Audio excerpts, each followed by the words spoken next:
Huber Heights police taking to Facebook tonight to warn of the dangers of Snapchat. Now that app allows users to send chats, pictures, videos that are only available for a short time.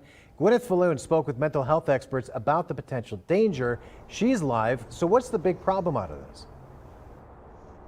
Adam, experts, they are concerned with two things. That's cyberbullies and predators. Since the people who send these messages are under the impression they disappear, for a lack of a better word, it makes things too easy for people to hide behind their phones. It's definitely that false sense of security that I can say these things and then no one's ever going to know that I said them, or no one's ever going to be able to prove that I said them. So it makes our youth and really anybody a little bit more brave to say things that they might not say in real life.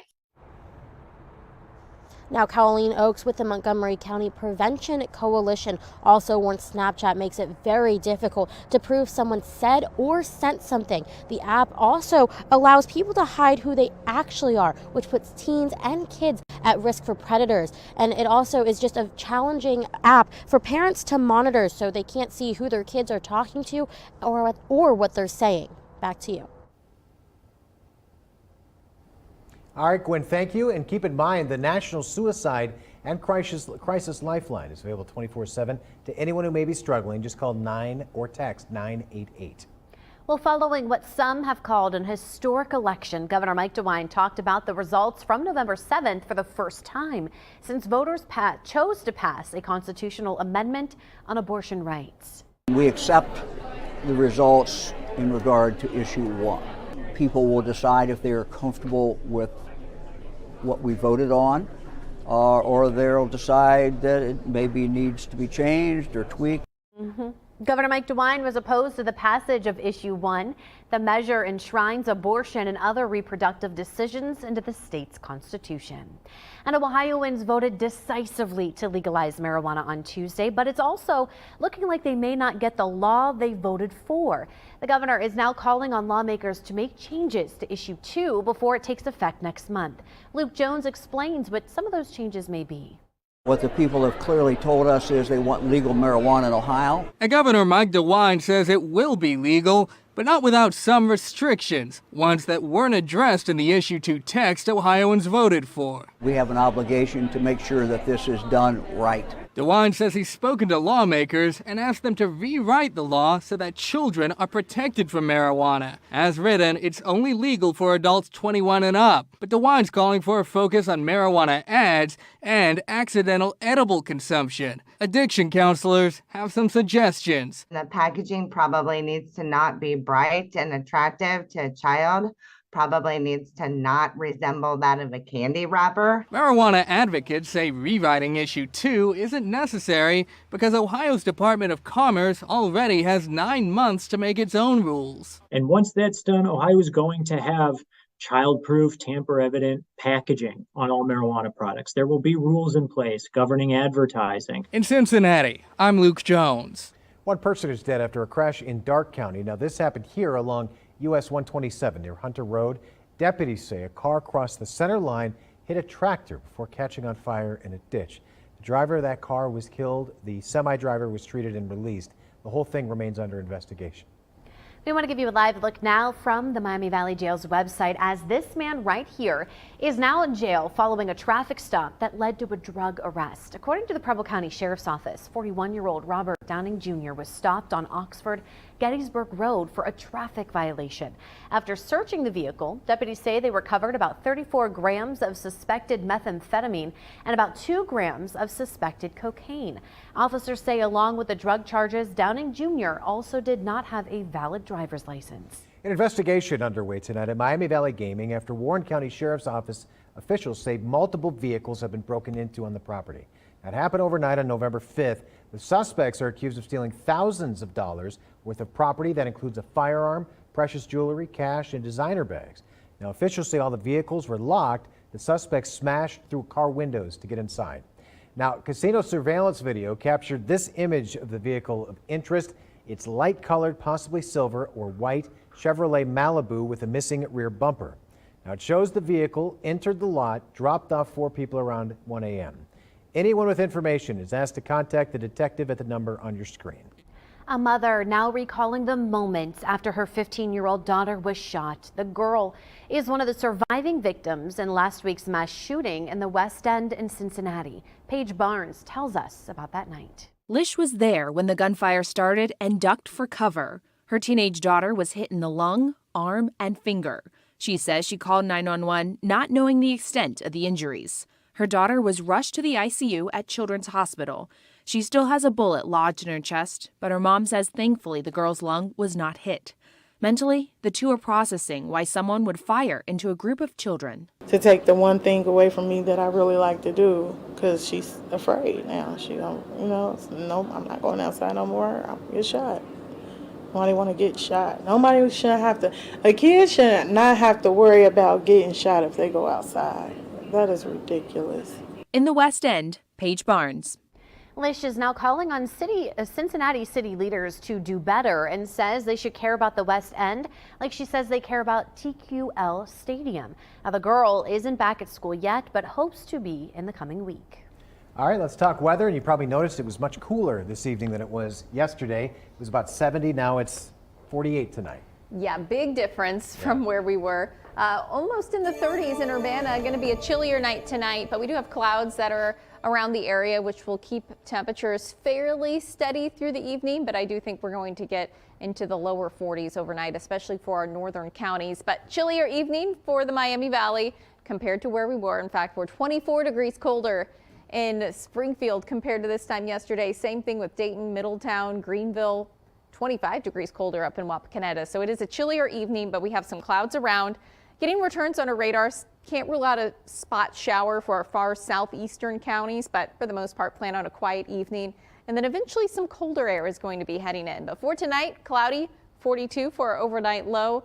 Going to be seeing a nice Friday on the way. I'll talk about that and how much cooler we're going to get for the weekend coming up.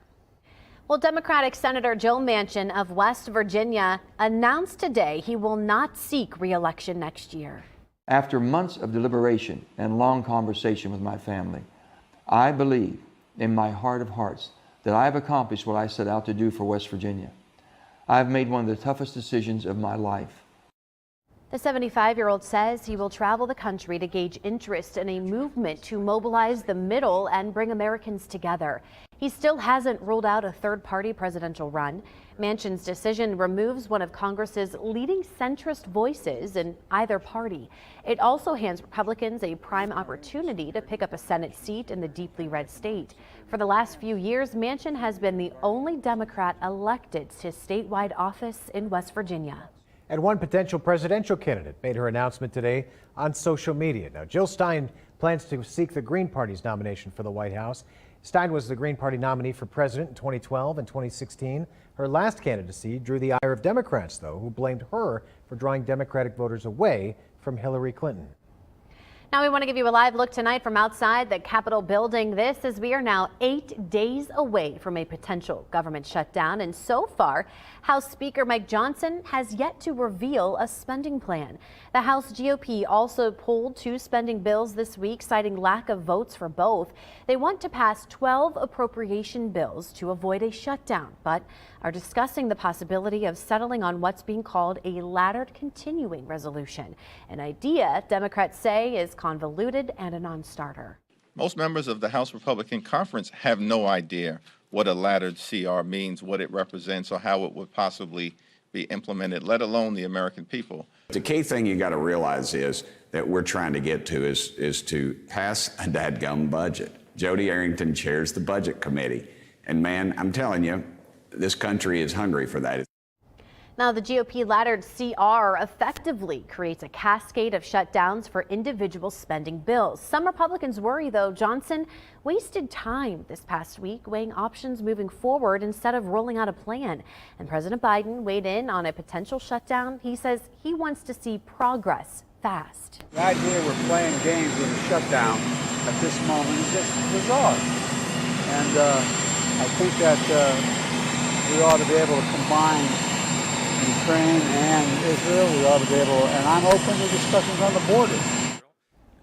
The House Speaker says Republicans don't want to shut down, but the conference has multiple objectives of finding new funding deals that are complicated. Issues include spending cuts, border security, and foreign aid. The Democrat-controlled Senate is working on a spending plan that Majority Leader Chuck Schumer says will need bipartisan cooperation to get across the finish line. They have until November 17th to reach an agreement. And the president was in Illinois today to continue pledging his support for union workers. The president joining the head of the United Auto Workers Union to mark the reopening of a Stellantis auto plant. It follows tentative contract agreements that ended a weeks-long strike against Detroit's big three automakers. The president congratulated the UAW, saying the deals are game changers for all workers. Unions raise the standard across workplaces and industry, pushing up wages and strengthening benefits for everybody, whether you're a union member or not. Now, the president has been vocal in his support for union workers, even joining the picket line in Michigan in late September. Now, the UAW has yet to endorse him for re-election, unlike most other large unions.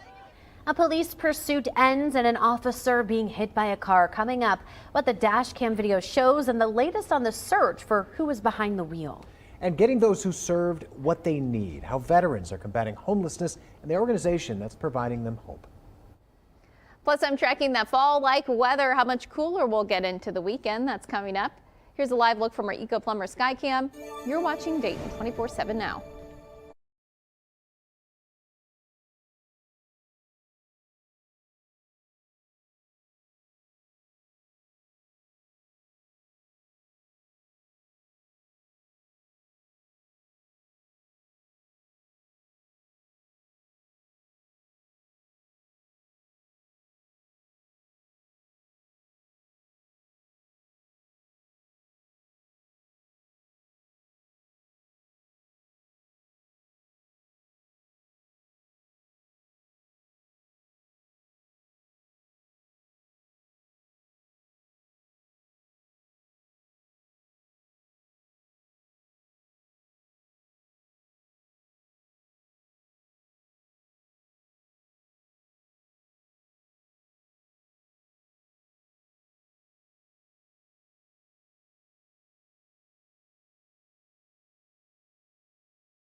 Some shocking video tonight showing the moments a Columbus officer was hit by a car.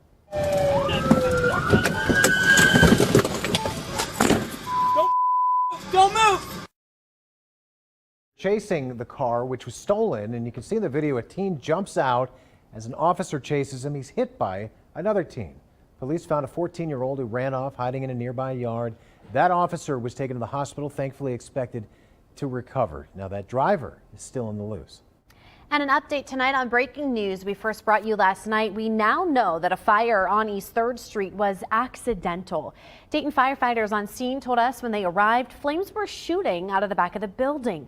Crews were able to quickly get them under control. Thankfully, no one was hurt. Well, cloudier evening across the Miami Valley, and we'll see a cloudy night for us, but more sunshine is in the forecast. In fact, we got a lot of sunshine in the forecast for us, which is always nice to see this time of the year. But for now, clouds are with us. We've got a storm system just south of our region. Rain should stick south of us, but eventually we have another cold front that will swing through, dropping temperatures even more for this weekend. So those clouds start to clear out by tomorrow. So we'll wake up to temperatures in the 40s. Tomorrow afternoon, upper 50s, pretty close to 60 degrees. It's going to be a really nice day with sunshine. Now it gets colder.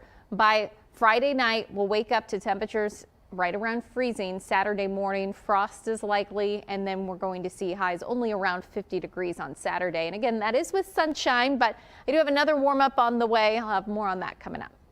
While many veterans around the Miami Valley continue to struggle with the battle of homelessness, Jenna Lee Bork learned how tough things can be for one veteran and explains what's giving him hope.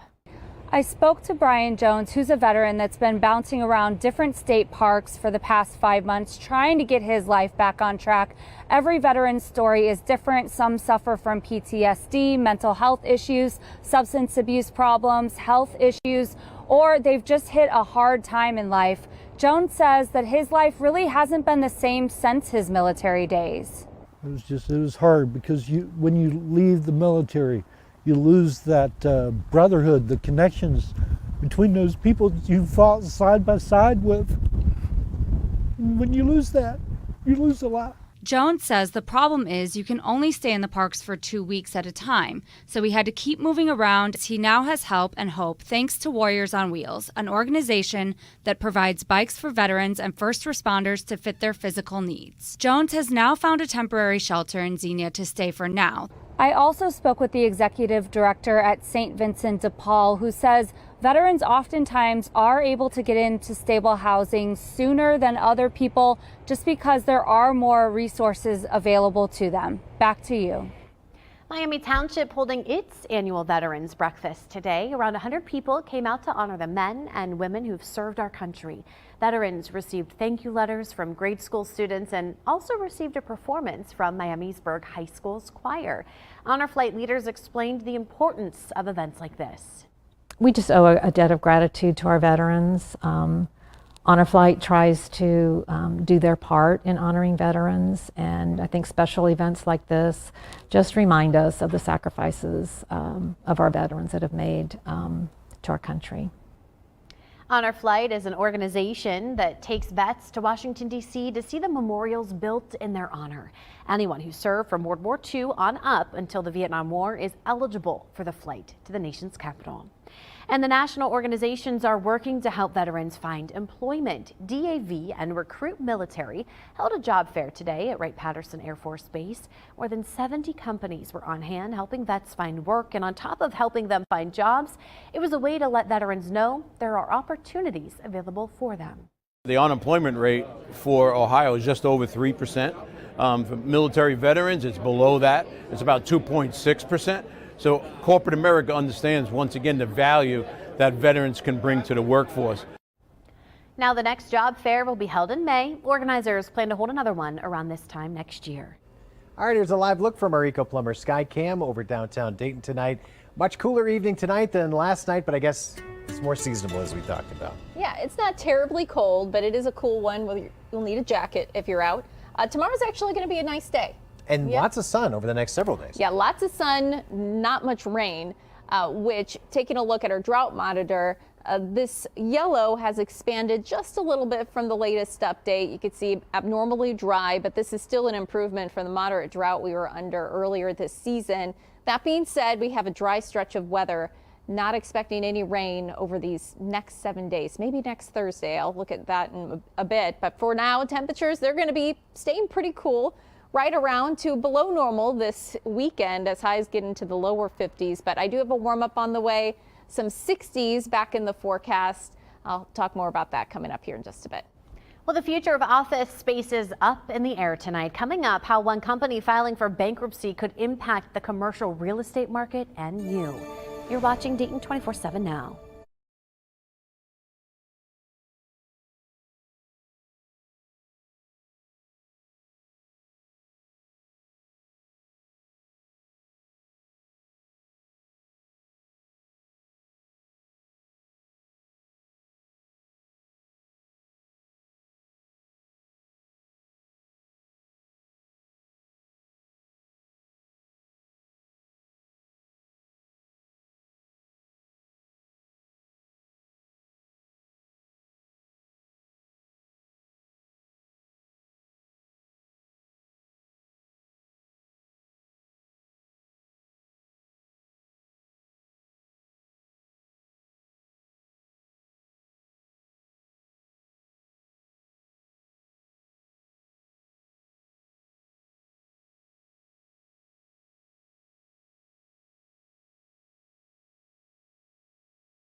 The future of office spaces. After the office sharing giant WeWork filed for bankruptcy, there are questions about how this could impact the commercial real estate market and you.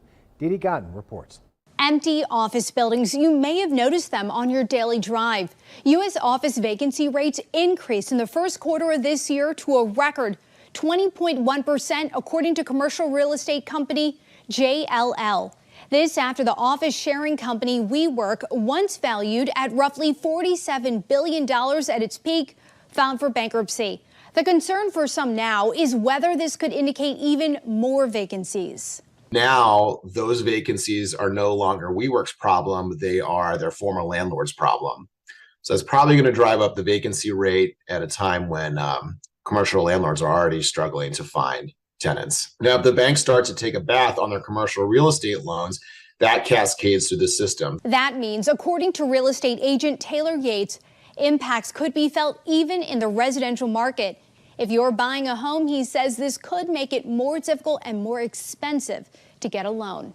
Reporting for the National Desk, I'm Didi Gatton. Well, the Dayton Food Bank hosting a food distribution today at the Old Salem Mall in Trotwood. The drive-through event gave fresh produce, proteins, grains, and other food items to residents in need of assistance, all for free.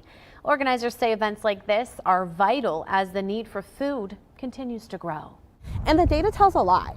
We know that in October, we saw an 18% increase in need across our community. And so we anticipate seeing the same, of course, continuing into the winter months, starting now, the holidays, and then, of course, right after the holidays as well.